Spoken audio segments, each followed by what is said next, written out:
also, as long as I've been lifting, I feel like I've had the conversation of when are you going to get out of this over and over with a bunch of different people who obviously don't really do this, or maybe they've already stopped. And I've had two competing ideas in my head for the vast majority of this time. One of them being you should keep going because you have no idea how good you could be if you give up. The other being that, at some point you have to give up, and preferably you should do this before it's too late. As I'm not huge on external factors for motivation, there's one thing that I really do look forward to just about every year, and that's IPF Worlds and also Sheffield. But we're talking about IPF Worlds because this just happened. And one thing that I kind of want to focus on for this video is the 93 kg class and how Emil Krastev, God, I really hope I'm not butchering that, came through and got his world title. Now, if you're not familiar with IPF Worlds, essentially think kind of like Olympic dynamic where we've got people from all over the world sending kind of their best representation to the IPF stage, the International Powerlifting Federation stage, to compete in a powerlifting meet. And, we're seeing all of the different IPF classes from, your super lights to your super heavies over the course of days. Every single person that you see has already proven the fact that they are at least at the point of their national competition for their country, that they're the kind of best representation within the IPF umbrella anyway to compete at the world stage. And within this competition, the judging that they're about to deal with has to be the strictest you'll probably ever see. It's kind of ridiculous because there will be points in time where people hit a lift and everyone thinks it's good, and then it gets overturned by a jury, or lifts just outright fail for what seems to be a really inconsistent method of judging, especially with the introduction of the rule of bench depth, which I feel like is ridiculous, but that's another video. Now, regardless, when we're talking about the 93s, we're going to talk about Emil because he happened to win this year, and he's competed at Worlds 5 times, and he's been competing for well over 7 years at this point, and is now reaching the point where he's getting his national title. He's been at not national, world's title, excuse me. And the thing is, he's been on the world's podium quite a few times. It's not unfamiliar, but this was the point in time where he was able to take it home. Now, when I say he's been on the podium, he's had 1, 2, 3, 4 previous competitions where he's been in either second or third, and it's quite literally even 2 second places and 2 third places. This previous year came into second and put up a 570 point dots. That's pretty ridiculous, especially when we consider it in the context of the video I did some time ago, just going over what dots would we consider to be elite. 570 is already insane, and his first Worlds he put up a 533, so that's well beyond kind of the elite threshold that we talked about within that video. But regardless, this world title has definitely been a long time coming for him. Now, when we decide to focus on competitions strictly within kind of the IPF umbrella, we're starting out with a 494 dots, which is already, pushing up on elite, and definitely at the time, because this was in 2019, that's easily considered to be elite. That's a solid dots.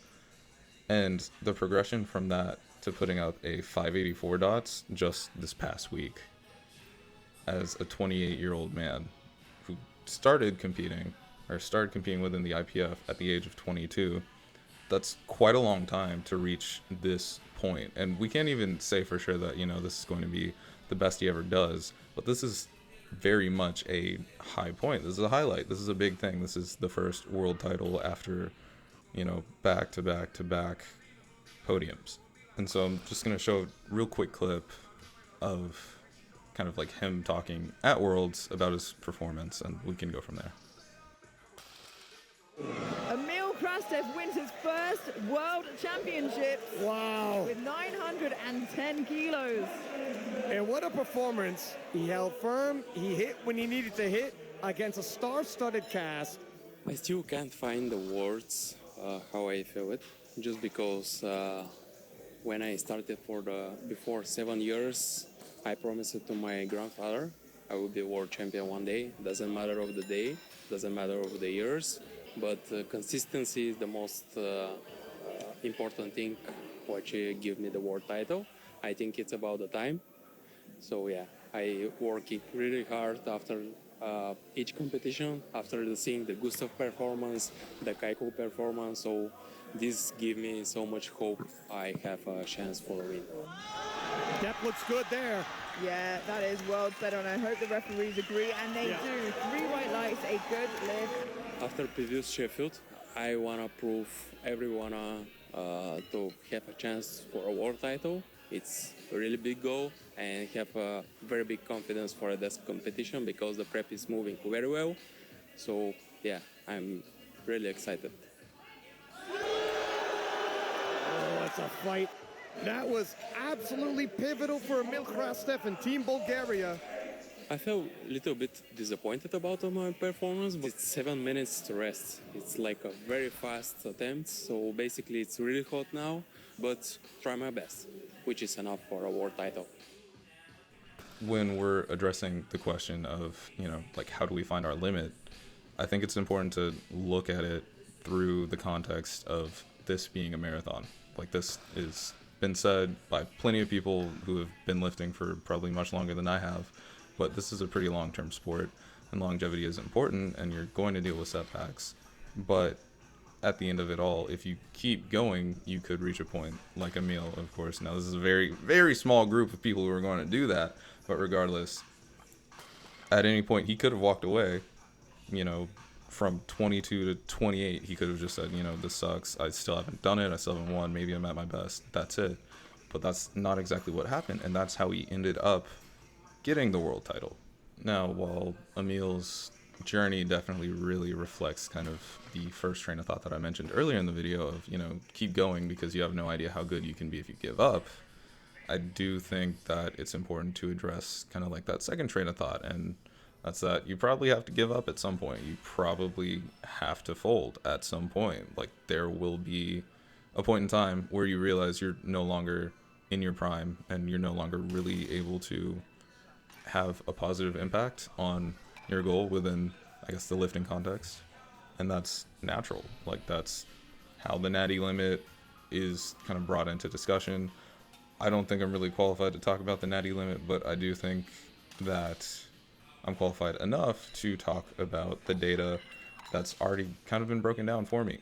Now, the glaze fest for Emil is over because I need to switch topics, and that's getting back to you have to quit at some point.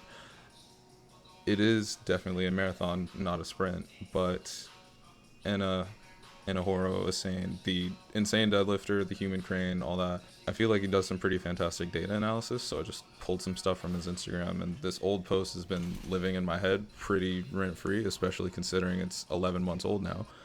But in this 3-slide post, he talks about how essentially you're kind of cooked after your 8th year. Now, hearing the idea of being cooked at your 8th year, and I'm probably not far from that in my own training, it's a little scary, especially when you have some solid data to back it up. But when you see people like Emil, who, like I said, probably popped out of the womb with bicep veins and all that going on, you kind of wonder, okay, how true is this? Now, when we decide to read his analysis, he talks about how also over 50% of people seem to quit after 1 year, and over 98% quit by the 8th year. So that means, our data set is shrinking in a massive way over its course, and it kind of leaves room for you to wonder, okay, had there not been such a significant drop-off, could have more people represented the fact that, your 8th year isn't when you're cooked? So personally, I suspect that, if our data set didn't shrink so significantly and we had more information on what lifting and progression within powerlifting looks like after your 8th year, we might be able to make the conclusion that, things aren't as dismal as they seem. Now, pulling on extremely favorable examples here, if we talk about all of the lifters who have kind of cultivated this generation of lifting, I guess you could say, just the people who, the people that are popping off right now were watching when they were coming up. If we talk about Russ, for example, he was competing at 83 for what felt like forever, and Taylor Atwood was competing at 74 for what felt like forever.